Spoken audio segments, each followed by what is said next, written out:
அனைவருக்கும் குரோதி புது வருட நல்வாழ்த்துக்கள். கொஞ்சம் புகைமண்டலமாக இருக்குது. புது வருஷம் அப்படின்னு சொன்னோடியா கொஞ்சம் சாம்பிராணிலாம் போட்டு அப்படியே புகையாக இருக்குது. இப்படா இந்த புகை குறையும் பார்த்தா குறையிற மாதிரியே இல்லை, அப்படியே தான் இருக்குது. இதுக்கு முதல்ல நிறைய என்னையே இந்த கேமராவில் தெரியாமல் இருந்தது. அனைவருக்கும் புது வருஷ வாழ்த்துக்கள். இந்த சித்திரை புது வருஷம் அனைவருக்கும் நல்ல புது வருஷமாக நாம் எல்லாம் எதிர்பார்க்குற விஷயங்கள்லாம் நடக்கிற வருஷமாக அமையட்டும் எல்லாருக்குமே. ஓகே, 2-3 முக்கியமான செய்திகள் இருக்குது, அதை ஞாபகப்படுத்த தான் இந்த வீடியோ.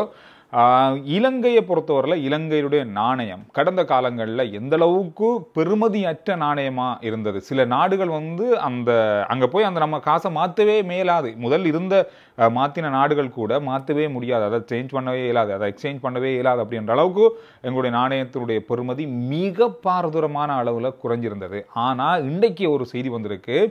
உலகத்தில் இப்போ இருக்கிற வளர்ந்து வரும் நாணயங்கள் பட்டியலில் இலங்கை நாணயம் உலக சந்தையில் வளர்ச்சி அடைந்து வரும் நாணயமாக மாறியிருக்கிறது. கிட்டத்தட்ட இந்த காலாண்டில், இந்த 2024ஆம் ஆண்டுடைய காலாண்டில் வருஷம் ஆரம்பிக்கும் போது இருந்ததை விட 7% அதிகரிச்சிருக்கு அப்படின்னு சொல்கிறாங்க. இது ஒரு மிகப்பெரிய ஒரு முன்னேற்றமாக இலங்கை நாணயத்துக்கு கிடைக்கப்பட்டிருக்கு அப்படின்னு மாதிரி சொல்லப்பட்டிருக்கு. இந்த செயல்திறன் கொண்ட இந்த வளர்ச்சியானது இலங்கையினுடைய அடுத்த கட்ட நகர்வுக்கு மிகப்பெரிய அளவிலான ஒரு அடித்தளத்தை ஏற்படுத்தி இருக்கு. அது மட்டும் உண்மை. என்னடா டாலருடைய பெறுமதி பாரி அளவில் குறைஞ்சிருந்தது 2 மாதத்துக்கு முதல்ல. இப்போ இலங்கை ரூபாவுடைய பெறுமதி வலுப்பெற்றிருக்கு. அதுவும் உலகத்தினுடைய சிறந்த செயல்திறன் கொண்ட வளர்ச்சி அப்படின்னு சொல்லப்படுது. அதாவது உலகத்தின் செயல்திறன் அப்படின்னும் போது இப்போ நாம் ஒரு நாட்டுக்கு போயிட்டு இலங்கை ரூபாவை மாற்றி அந்த நாட்டு பணத்தை நாங்கள் பெற்றுக்கொள்ளலாம். இப்போ இந்தியாவுக்கு போகிறோம்னா இலங்கை காசை நாங்கள் அங்கே கொண்டு போய் அங்கவே கொடுத்து இந்தியாவுடைய காசை நாங்கள் மாற்றிக்கொள்ளலாம். ஆனால் கடந்த காலங்களில் அது கொஞ்சம் குறைவாக இருந்தது. பெரிய அளவாக நம்ம காசை யாரும் வாங்கலை. இங்கேருந்து தான் நாங்கள் இந்தியா போகிறோம்னா சரி, வேறு எந்த நாடு போகிறோம்னா சரி, இங்கேயே தான் நாங்கள் எடுத்துக்கொண்டு போக வேண்டியிருந்தது. இது நான் அனுபவப்பட்டிருக்கேன். 2 இடத்துக்கு போகும்போது, இந்தியா போகும்போது கூட இந்த பிரச்சனை எனக்கு வந்திருக்கு. நான் ஏடிஎம் பயன்படுத்தி நான் இந்தியன் காசை நேரடியாக எடுத்த சந்தர்ப்பங்களும் இருக்குது. இலங்கை ரூபாவை அங்கே மாற்ற முடியாமல் இருந்தது. டாலர் எங்கே வேணாலும் மாற்றலாம், அது எல்லாருக்குமே தெரியும். அதுக்கு பிறகு டாலர் மாற்றி நான் இந்திய ரூபாவை பெற்றுக்கொண்டான். இது எனக்கு நடந்த ஒரு விஷயம். எனவே இப்படி இருக்கும்போது இலங்கை ரூபாவுக்கு அந்த நேரம் இருந்தது இலங்கை ரூபாவோட பெறுமதி இந்த அளவு மோசமாக இருக்குது, இது எந்த அளவுக்கு போய் சேரப்போகுது அப்படின்ற ஒரு பெரிய ஒரு இது இருந்தது. இன்றைய இந்த கணிப்பு அடிப்படையில் இந்த விஷயமானது கொஞ்சம் சந்தோஷமான விஷயமா தான் பார்க்கப்படுது. ரைட். அதோடு சேர்த்து யாழ்ப்பாணத்திலிருந்து சென்னைக்கான விமான சேவை ஒரு வருஷத்துக்கு முதல்ல இல்லை கூட ஒரு வருஷத்துக்கு முதல்ல ஆரம்பித்தாங்க. இப்போ 1.5 வருஷமாக போகுது.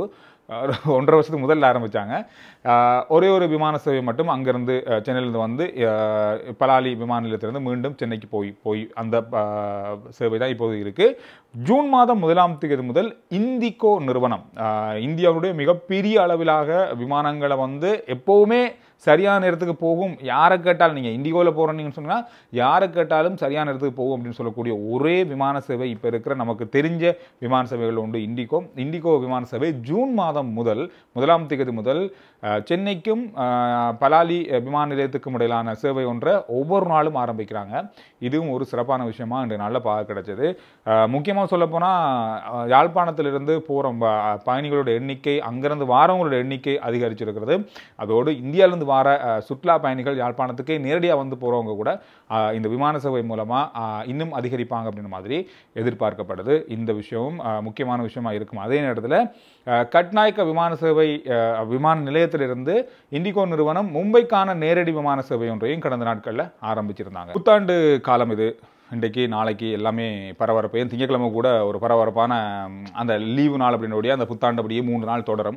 இந்த புத்தாண்டு காலத்தில் இடம்பெறுகின்ற விளையாட்டு போட்டிகளாக இருக்கட்டும், புத்தாண்டு கலை நிகழ்வுகளாக இருக்கட்டும், இது எல்லாமே சரியான முறையில் ஒழுங்கு செய்யப்பட்டு நடத்தப்பட வேண்டும் என சொல்லப்பட்டிருக்கு. குறிப்பாக இதுக்கான அனுமதி பெறப்பட வேண்டும். நாங்கள் ஸ்பீக்கர், அதாவது ஒலிபெருக்கி பயன்படுத்துகிறதா இருந்தால் அதுக்கு அனுமதி பெறணும். அதோடு நாங்கள் இங்கே எந்த இடத்துல இந்த நிகழ்வு நடக்க போகுது அப்படின்றது போலீஸ் அவருடைய அனுமதி, சுற்றுச்சூழலுடைய அனுமதி, இந்த மாதிரி பல விஷயங்கள் இருக்குது. அந்த மாதிரி அனுமதிகளை பெற்று இந்த நிகழ்வுகளை நடத்துமாறு சொல்லியிருக்காங்க. அது மட்டும் இல்லாமல் தேவையில்லாத, அதாவது என்ன சொல்கிறது, கடந்த காலங்களில் நாங்கள் சோஷியல் மீடியாவில் பார்த்தோம் சில பார்க்க முடியாத, அதாவது இன்டீசெண்டான சில விளையாட்டுக்கள் இருந்தது சமூக வலைத்தளங்களில் இந்த புதுவருஷ விளையாட்டுகளாக. அந்த மாதிரியான விஷயங்களை தவிர்த்து கொள்ளுங்க. இது ஒரு தண்டனைக்குரிய குற்றமாக இருக்கும். எனவே எல்லாருமே பார்க்கக்கூடிய, எல்லாருமே ரசிக்கக்கூடிய, சின்னவங்க முதல் பெரியவங்க முதல் பார்க்கக்கூடிய, முகம் சுளிக்க முடிக்காமல் பார்க்கக்கூடிய விளையாட்டுக்களை, தரமான ஆரோக்கியமான விளையாட்டுகளையும் ஆரோக்கியமான விஷயங்களையும் இந்த புது வருஷத்தில் செய்யுங்க அப்படின்ற மாதிரி சொல்லியிருக்காங்க. ஏன்னா கடந்த காலங்களில் அந்த மாதிரியான நிகழ்வுகள் பல சர்ச்சையும் விமர்சனங்களையும் ஏற்படுத்தியிருந்தது. அதோடு மது போதையில் போட்டிகளில் பங்கு கொள்வது, மது போதையில் இருக்கவங்களை அந்த நிகழ்வுகள் இடம்பெறுகின்ற இடத்துக்கு அனுமதிக்கிறது, இதெல்லாமே தவிர்த்து கொள்ளுங்க அப்படின்னு மாதிரி சொல்லியிருக்காங்க. பல விஷயங்கள் இதில் சொல்லப்பட்டிருக்கு. எனவே கவனமாக வெடி அதாவது பட்டாசு வெடிக்கும் போது கூட மிக அவதானமாக செயற்படணும். அது பலமே எல்லா இடங்களிலும் சொல்கிற ஒரு விஷயம் தான். இந்த முறையும் அது கட்டாயமாக சொல்லப்பட்டிருக்கு. எனவே இந்த விஷயங்கள் இன்றைய நாளில் பரவலாக பார்க்கப்பட்ட செய்திகளில் முக்கியமான செய்திகளாக இருந்தது.